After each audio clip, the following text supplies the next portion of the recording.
2006 pala nangyari yun. Ay di katakot-takot na ano. Buti nga sir, umaga. Takong gabi, mas madaming mamamatay sir.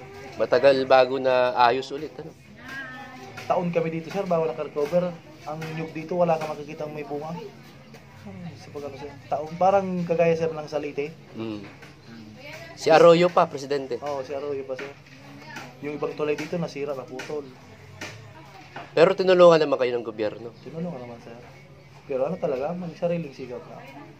Kung pagkabagyo sir, magsawa ka dito, karning baboy, kalabaw, baka. Oo, kasi yung mga naghihingalo, katay na. Katay na yan. Nung makalipas ng mga dalawang buwan, yan ang taghirap na talaga. Yung chapel na lumubog doon, ano yun? Ano yun sir? Bubong na lang kita? Ano lang sir, dulo na lang. Dulo na lang. May cross na lang sa ibabaw. Dulo na lang. Ginawang tourist spot na lang rin. Malaking chapel yun. Ano sir?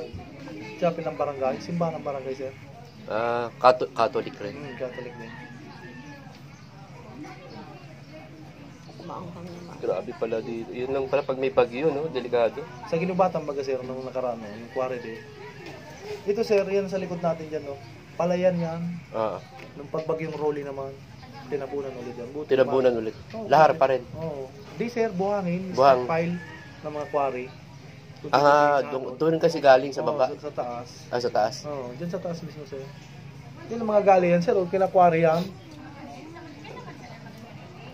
Yung mismong vulkan pala. Kaya may mga quarry site, pag may bagyo, gustong-gusto. Kasi madaming buhangin naman ibababa. Oo nga, kasi bumababa. Di nila alam, yung nasa baba, kawawa. Oo nga. Tuwang-tuwa yan, may-ari yan. Oo, kasi hindi na sila mag-ano eh. Hindi na sila mag-uukay. Wala nang machine. Nandiyan na yung pera niya. Pera sa kanila. Kaya sa iba naman, buhay. Sa lililitan sir, buhay ang timbang.